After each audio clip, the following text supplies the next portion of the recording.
What's good, YouTube? And Tayami here, back with another video. And in today's video, we're going to be going over a match. And I think this is a very informative match. I think you guys are going to get a lot out of this. The thought process of my play-by-play. And I know you guys wanted for me to submit a match. This is not like a DB match, but I still think you will still find really decent players on here. I personally don't think the player I went against was very decent. I think he made a lot of misplays and stuff of that nature. But I also, in return, also made a lot of misplays and things of that nature. So we're going to learn from it from both perspectives, right?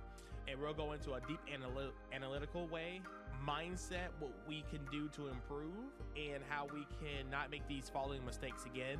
And this is not like a basic mistake. This is kind of like levels of like mastery mistakes, like things that can make or break, or why pros always seem to top, because they recognize these tiny mistakes and they don't do them in bracket.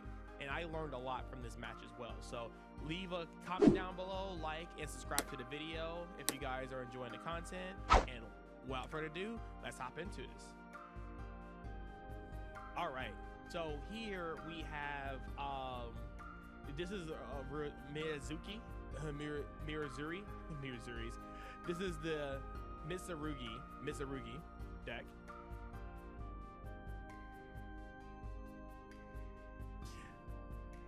All right, let's hop into this. So this is me versus the Mitsurugi deck, Ryzeal Mitsurugi, of course. And this is a game 3 situation, and I am going first in this position.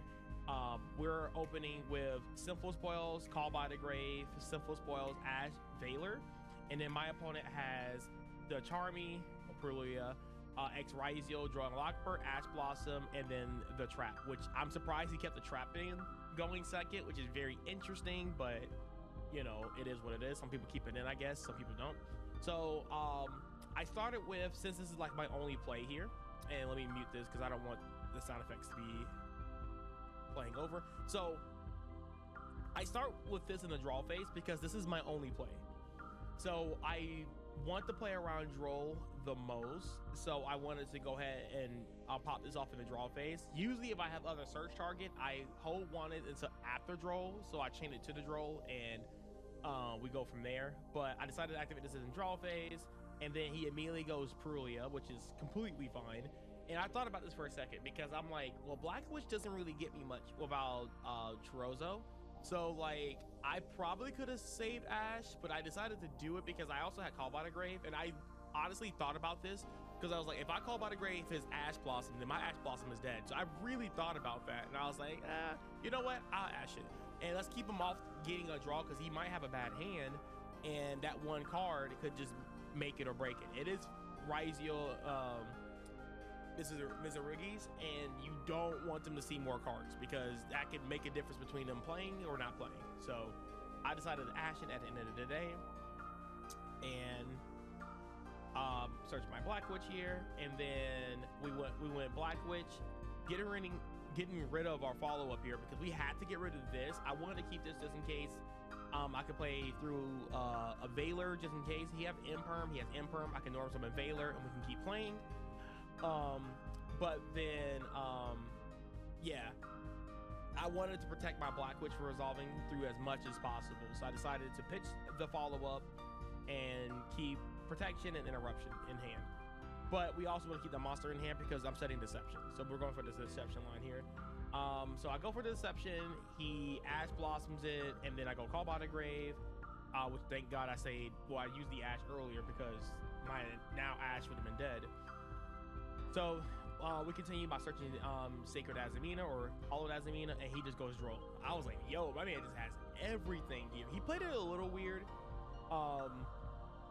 with all these interactions and stuff like that, because I wonder if he would have like resolved this, what he would have drawed.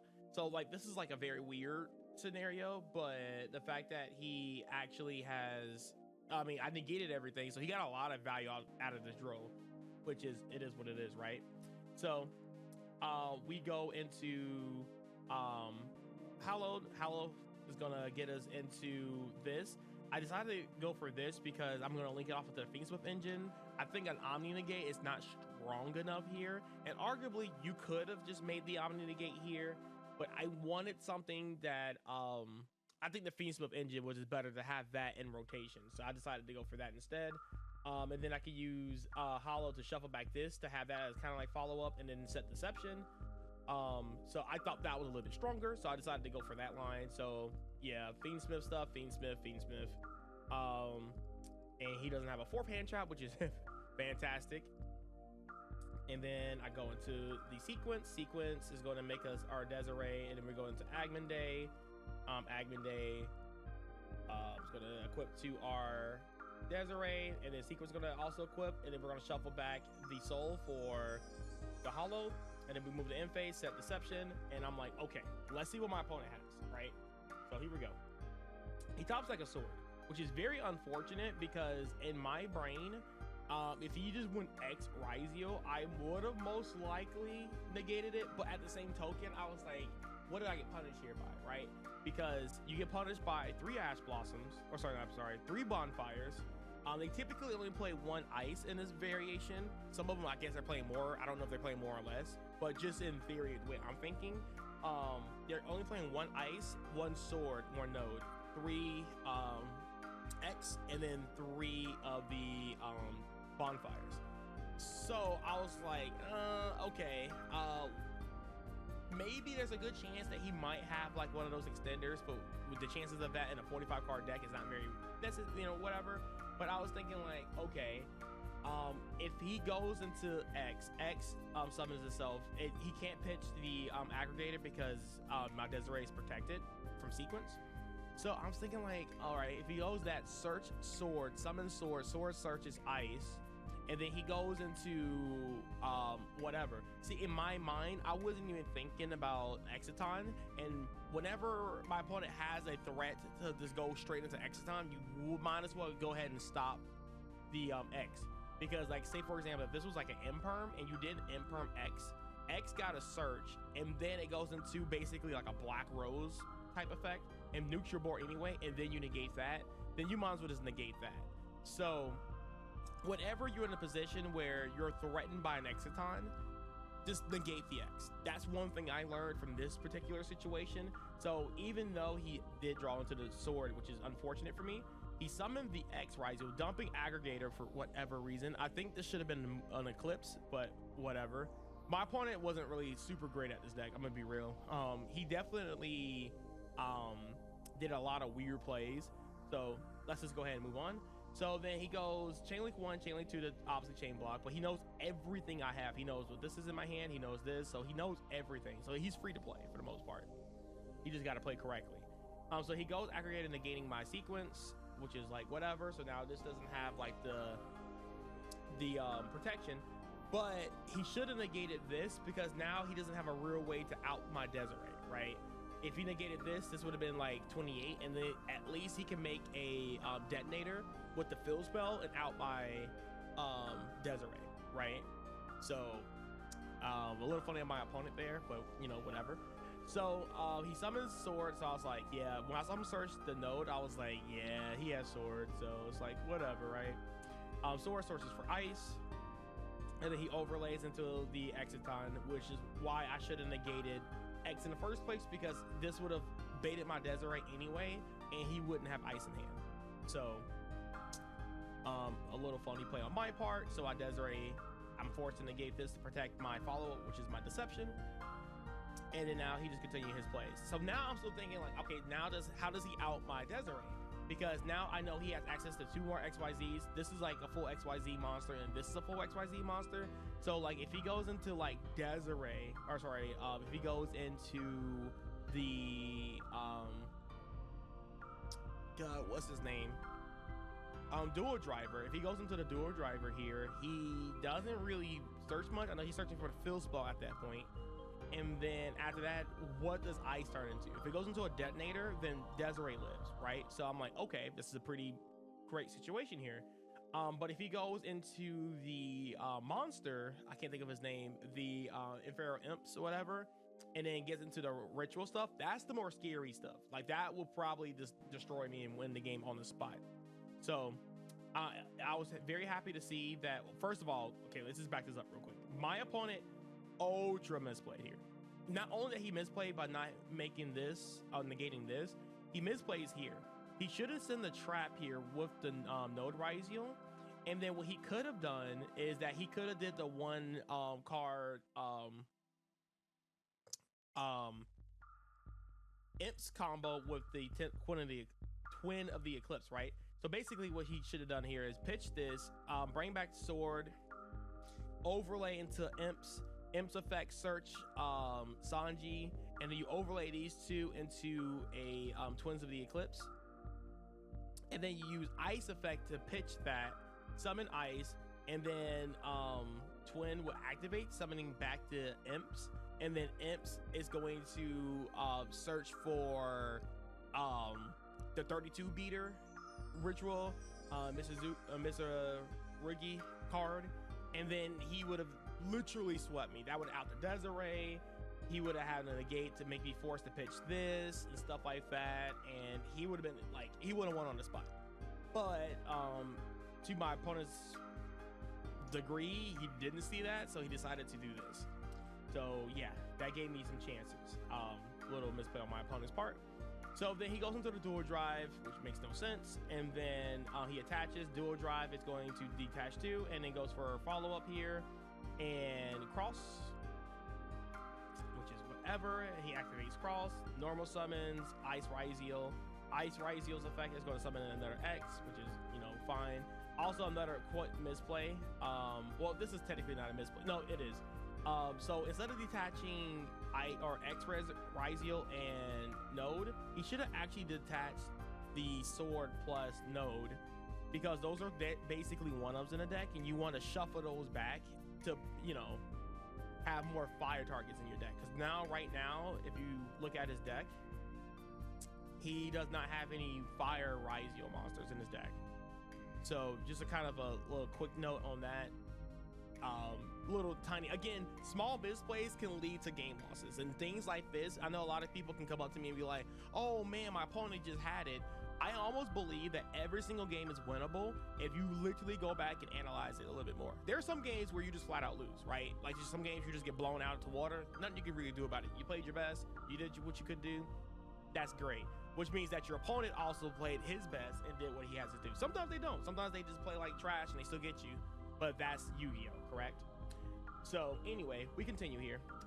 So instead of shuffling back the two 1-0s, he decides to touch back X and node, which is, I mean, fine. At least he has one fire in his deck instead of two, but whatever.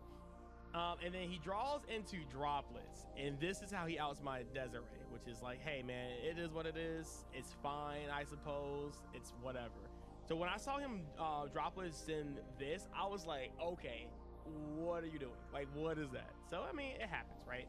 So now that's gonna cut my Desiree in half, and then yeah, this is how he beats over my Desiree.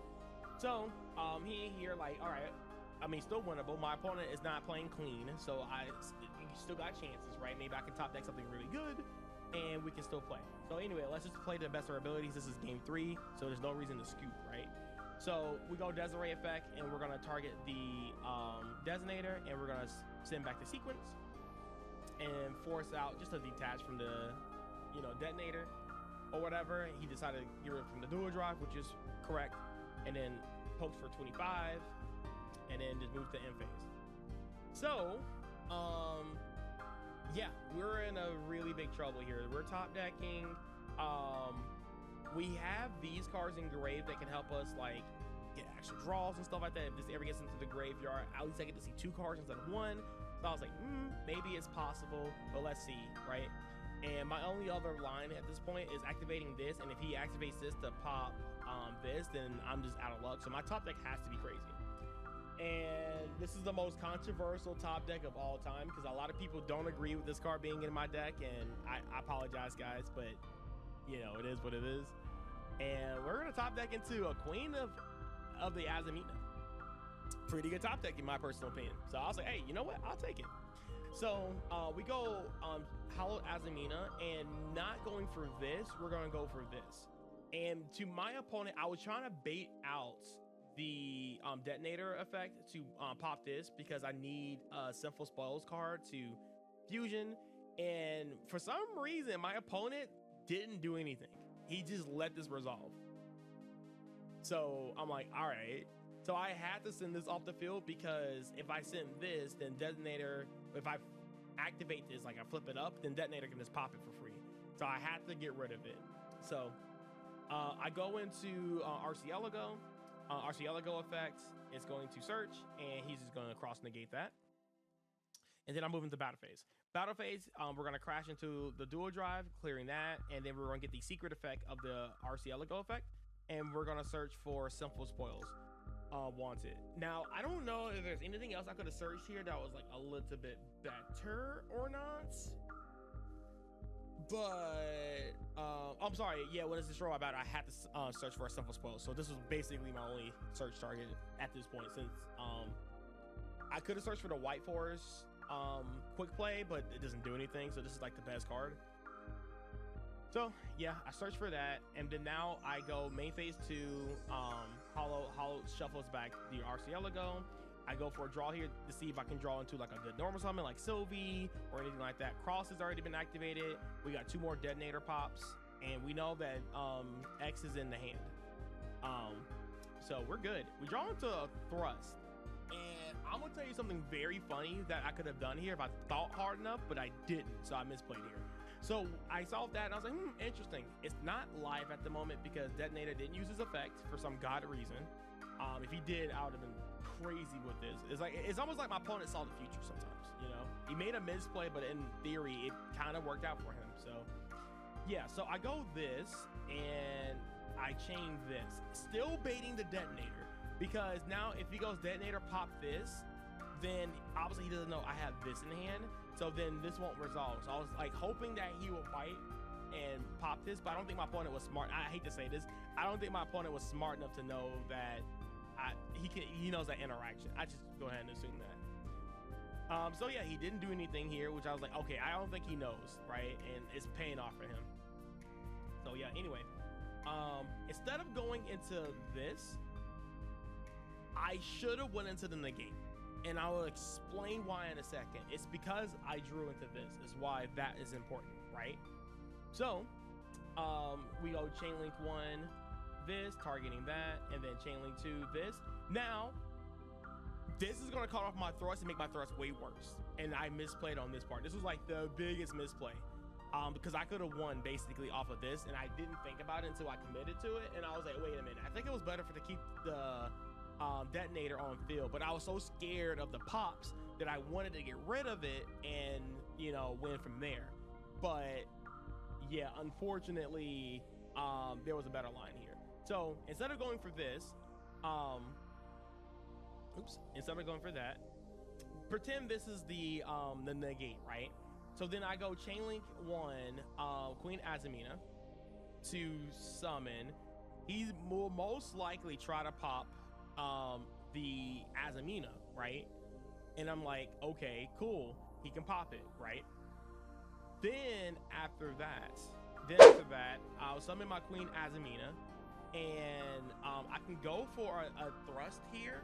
But now thinking about it now, actually that doesn't work because I'm still short 1 body. Even though that's clearing all his his pops here, then it'll still leave me with Black Witch and Thrust. So now looking back at it, it doesn't do anything because whatever Thrust is gonna search, it won't matter. So actually none of this mattered. I think this is still, I guess, fine, right? Just to get rid of the Detonator.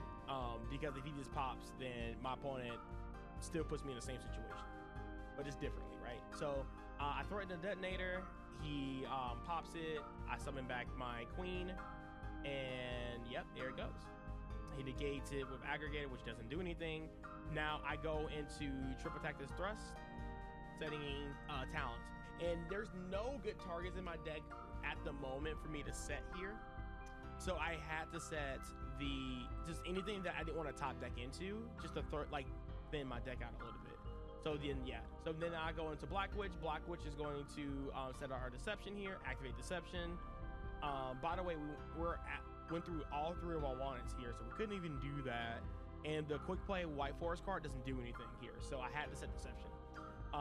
And then I go into the very famous obvious create Fiendsmith combo. And then from here, I thought I was in a good spot here because I'm just like, I know this is X in hand. Like, how many cards? If he top decks anything dealing with like the Mitsurugi portion besides Sanji, I'm in a good position. He plays a good number of bricks, and there's a good chance that I'm just in a clear. So I just go into the Desiree line and just reset back up that Desiree, and then I still got the follow-up from this. If this gets popped, it just comes back and stuff like that. I just felt really good. If I made it to turn 5, I just felt like I won.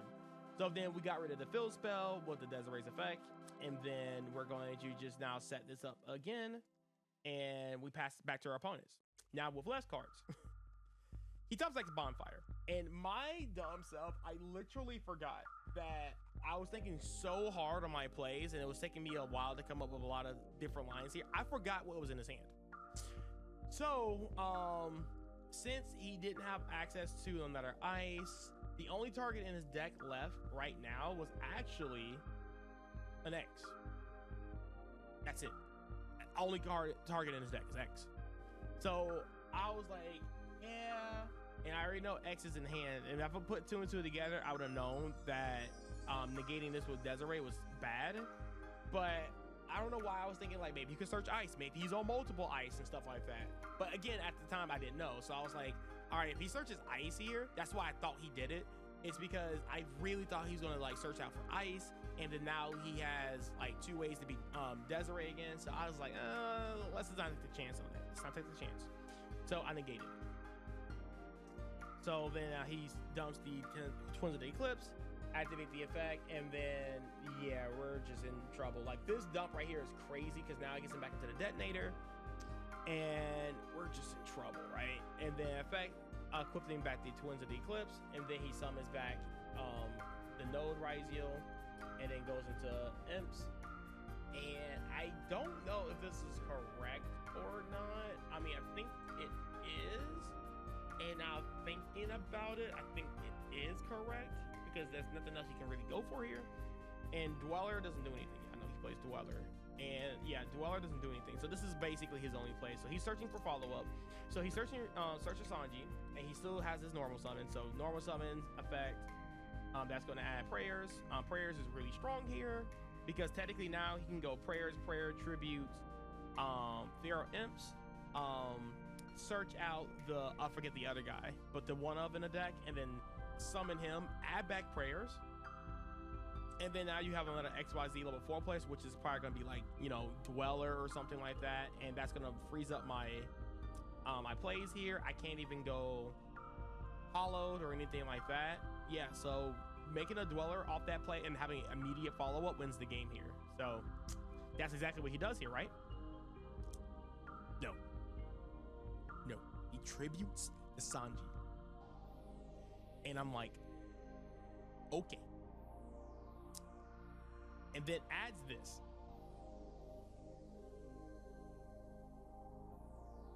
As you can tell, he has the card, but yet did not see the line. So it is what it is. So he just passes on this, and I'm just like, I should win here. I should win. I draw into an Infirm, which is like not great, not crazy. I wanted to see a White Forest monster, and unfortunately we just did not see it. So I went with the spell card here.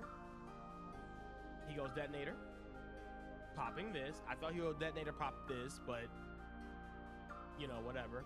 I go Desiree effect, and then now he goes this, and then now for sure I know he's popping this, right?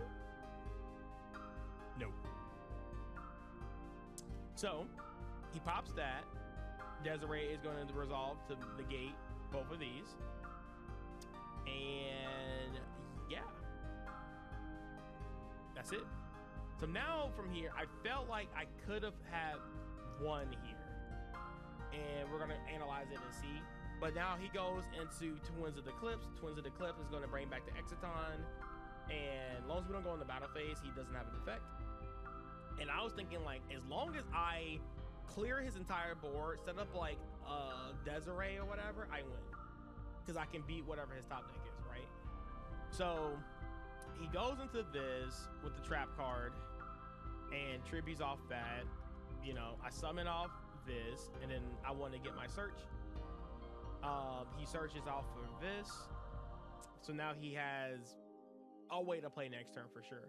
I go into debtors, and again, I thought about it a lot here. I already went through all three of my wanteds, which is unfortunate. Wanted here would have been crazy. So yeah, it's just like whatever. And I just searched this because there's nothing really good to search in this position here. So I go for debtors. Wanted draw. Hopefully I draw into a white forest card. Please, right? Of course not. But I drew into a Syphil Spoils card, so it's still pretty good. So now it puts my debtors to be live again. So I go Requiem, you know, Desiree sending off the knight, sending that to the grave, just in case I accidentally go in the battle phase for some reason.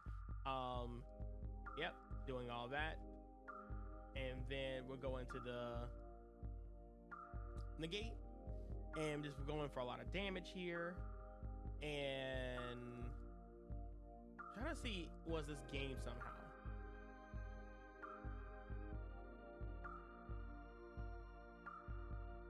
Yeah, I'm an idiot. This is game on board right here. I am actually a drone.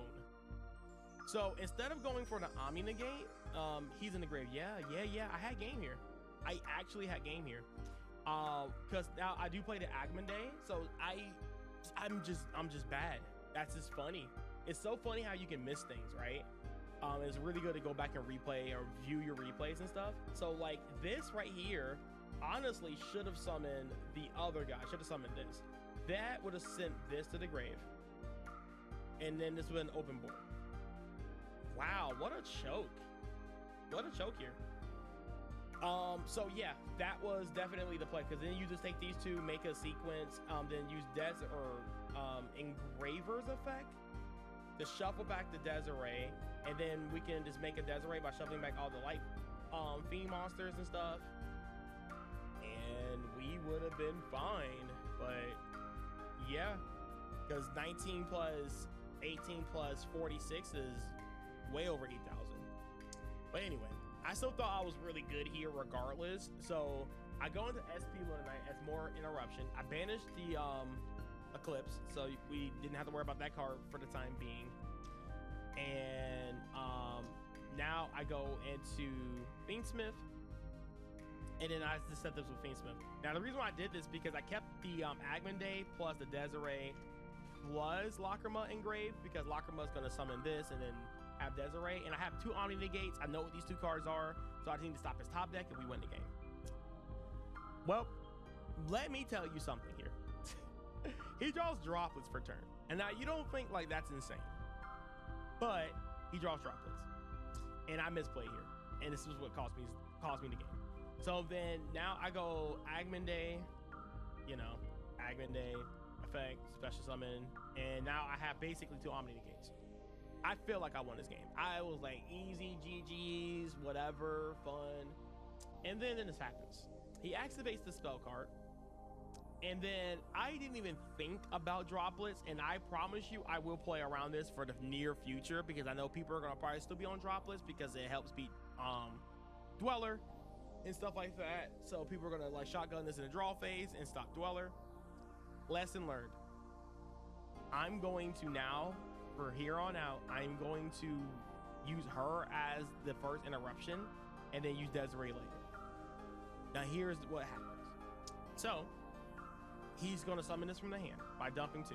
I can't allow that because this Regekki's my board, and then he gets a lot of follow-up. I go Desiree. That's the misplay.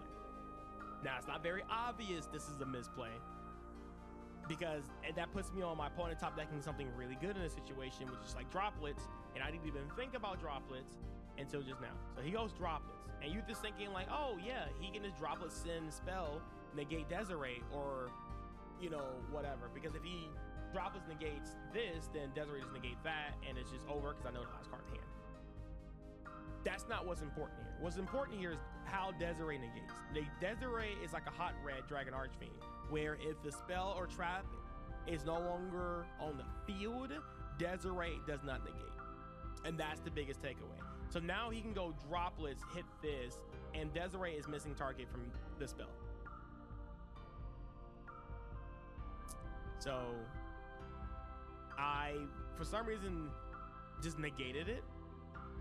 And I was like, yeah, that's tough. So it doesn't matter. Summons. Regek is my board. I go SP low tonight to hopefully put him on. I mean, obviously he's going to negate it, but put him on something, right? So then now he goes for prayers, which is like pretty much nail in the coffin. He goes into the ritual spell, and then Regek is my board. Desiree effect, sending the ritual 8, and then now he gonna chain prayers. Pretty unfortunate, and I'm just gonna let the rest of it plays out because now it's just game. It's just game. And I wanted to record this because it's okay to have losing games, and it's okay to be like, well, my opponent got lucky. He drew this, he drew that. But you can count on 2 hands on how many plays I could have done differently, and just some of the different options you could have chose in the middle of these games to prevent a lot of that from happening. And this is a great game to have right before tournaments and stuff like that, to kind of wake up and like put you into like, oh my gosh. Now before the tournament, I'm going to be grinding a lot before the YCS, right? We're going down to Orlando right now as this video comes out. We're in Orlando right now, but this is obviously a match I've done before. I left the house, as you can tell, I just left my house, and it's just something to just take away from, to learn from, right? Don't just be mad. Actually think about how you could have played better. Don't ever go to your friends or your group of friends and be like, yeah man, he sacked me, bro, he top deck droplets and he did this, but you knew in your brain a turn ago you had an OTK, but you didn't see the OTK. But instead you want to nag and be negative and complain and saying like, oh yeah, my opponent sacked me. But I bet you if Jesse Condon or another top player would have played what I just played, they probably would have saw all the lines a little bit quicker than I have and would have played through all that and actually won a match. But instead, this results into a loss, and of course in a YCS, you don't want that. You want to go undefeated as long as possible. That's the goal, right? So if this is a round 2 or round 3 match and this happens and your opponent technically got you like this, that's going to hurt you from topping. And then it's going to hurt your tiebreakers because this guy was kind of dog water. So like, that's how you don't top YCSs, and that's how you don't top regionals. It's okay. Go back, review, and see what you could have done better. So that's the only takeaway from this video. So I hope you guys learned something from that. And right now, as this video comes out, we're in Orlando, and I'm probably test playing right now. So again, wish me luck at the YCS, and I want you guys to have a great rest of your day. And again, if you're at the YCS, I'll see you guys on Saturday. Okay, guys, have a great one. Peace. Oh, sorry, I'm pointing to the wrong camera. Peace.